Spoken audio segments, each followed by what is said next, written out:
Hi, everyone. Welcome back. Joey Reese, back with another module of the Mindful Forgiveness, the mini video training course. I want to start off with a little bit of a review because the first 2 weeks have been all about you. The stories that hurt you, the stories that caused you pain, the stories that separated you from the feelings of safety, either emotional, spiritual, mental, some sense of safety or dignity or belonging. And you might have been carrying that with you for a long time. And so this process of letting another peer help you through this process, it exemplifies the extraordinary nature of just regular old human beings being able to be here for one another. And in doing so, allow each other to heal just a little bit.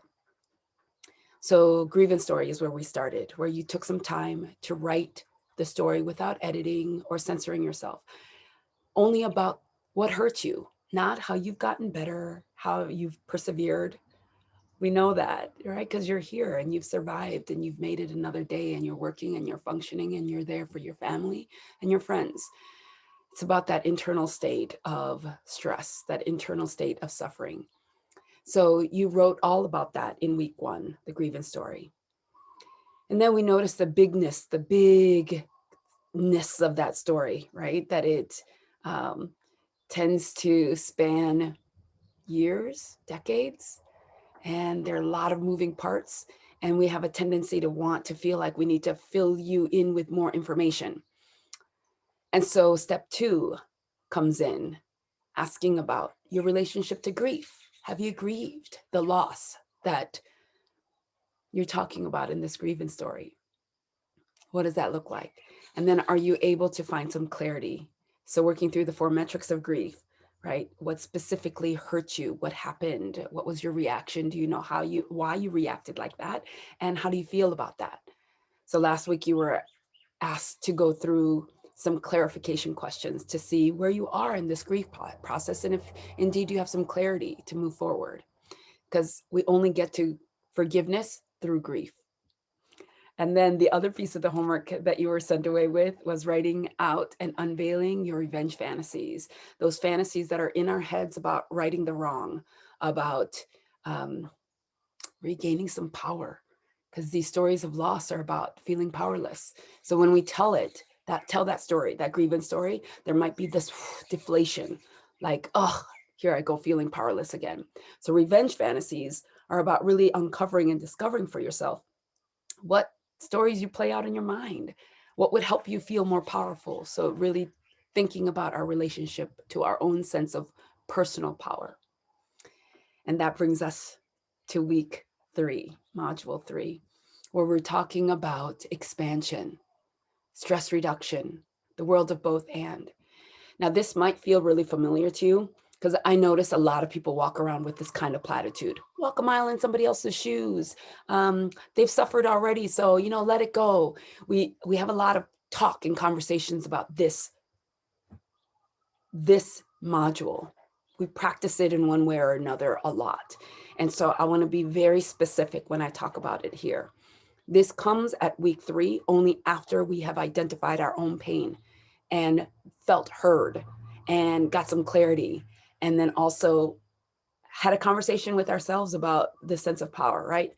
Now we can come into the world of both and. So what does that look like and what am I talking about? So some of the formula for suffering is that we recognize that there's a difference between our reality, what we notice as our reality, the things that we might have expected out of life. And then there's that gap between those two things, reality and my expectation. And within that, I do a couple of things in order to suffer. And that is take it personally. One is I have to take it personally. Why me? Why not me? Me. But there's this kind of smallness, this restriction when I think about just me. And that's just kind of the way that our brain functions in order to help us cope with a pain that we might not have the skills to cope with at the time. And then I ruminated about that, right? I think about it a lot. Why me? Why me? Why did this happen? Why didn't it happen like that? Right? I might replay that, ruminate. And then there's this quality of blaming somebody, something for how badly I feel, right? So part of the work around module 3, thinking about expansion, is What if it wasn't personal? Like, really, what if it wasn't personal? So this language that we use, this language of separation, why me? Well, if we really think about it, a lot of things that happen to us happen to a lot of people throughout history, again and again, in fact. Yeah. And so this idea that it's only me and I've created this world where just me exists, where I can be sad about it and feel bad about it and no one will understand. We're here to challenge that a little bit. No one will understand. Everyone's judging you. No one's experienced this ever in the world, right? Does it really have to be you against the whole world? So what if we remove some of this personal nature without forgetting about our pain? So there's this sweet spot where it's not all about me and it's still about me, where we can pay attention to the greater world, but not just give away our own personal sense of life to this bigger picture, right? So this sweet spot of both and. Because most of us interpret our pain and hurt in highly personal ways. So think about all of the things that might have hurt you in the past. And do you notice any of that me language in there? Yeah. So if I'm driving down the road and somebody doesn't signal and cuts me off, right?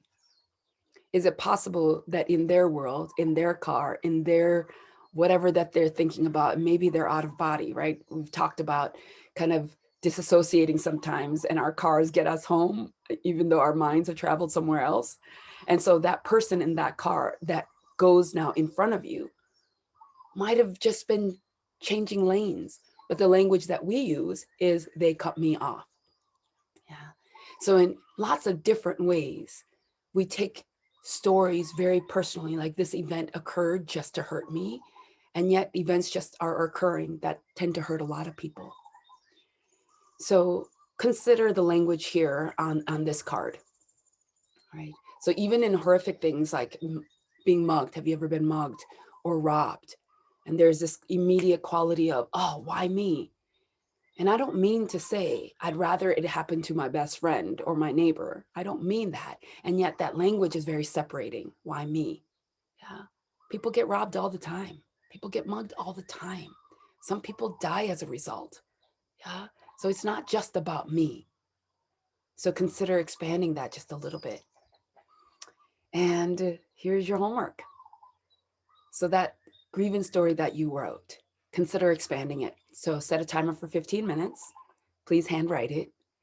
And this is not about guessing or creating a fantasy world where you're giving reasons or intentions to the villain or the person that who hurt us, but it's really just looking at considering in what way or ways is this grievance story, my grievance story, not personal? What conditions may have existed that made the actions that caused me pain? And it's legit, like my pain is real. That caused me pain. That story was not about me at all. Like how many of you right now think or know that you serve as a villain or a failed protector in somebody else's story? And how many of you might not even know that you're serving as a villain or a failed protector in somebody else's story, the story of pain that you come up in? Yeah. So there are some stories that I'm aware of and there's some stories that I'm not aware of. But for the most part, I didn't intend to go and hurt somebody. I was trying to do the best I can with what I have. And back in the day, now I have a little bit more skills. But back in the day, especially when I was a young mom, a young single mom to 3 kids, I didn't have a lot of skills to manage my own emotional pain, much less child rearing and all. I mean, I didn't know a lot. And so I know I was inadvertently causing my children pain in an effort to just manage and deal with my own pain. And so even though I know that there are some pain stories that my children have, I didn't mean to give that to them. Yeah. So in the same way, many of these stories that we hold where somebody hurts us, they didn't mean to hurt us. So your job is to not to know that which you don't know, but to consider what conditions might have existed and just write about that. 15 minutes only. Your story got 30 minutes. Just spend 15 minutes here and notice if you have any feelings of resistance come up. Like, do you feel like you're giving them an excuse? And then come back to your own breath, come back to your own heart center. Because this is really, if we're able to really and truly see this, then there's something that'll happen within you that feels like maybe compassion growing a little bit, like a little bit more space inside of you where multiple stories can exist at the same time. And then I'll see you guys back next week where we'll continue on with Module 4. Thanks so much for being here and doing the work. And let me know how you're feeling as you go down this journey. Yeah, and if you haven't started yet, start with video 1 and continue to do the work and reach out if you need. All right. Thanks everyone for being here. I appreciate you doing the work, and I'm really enjoying coming and hanging out with you guys each week. All right, take care.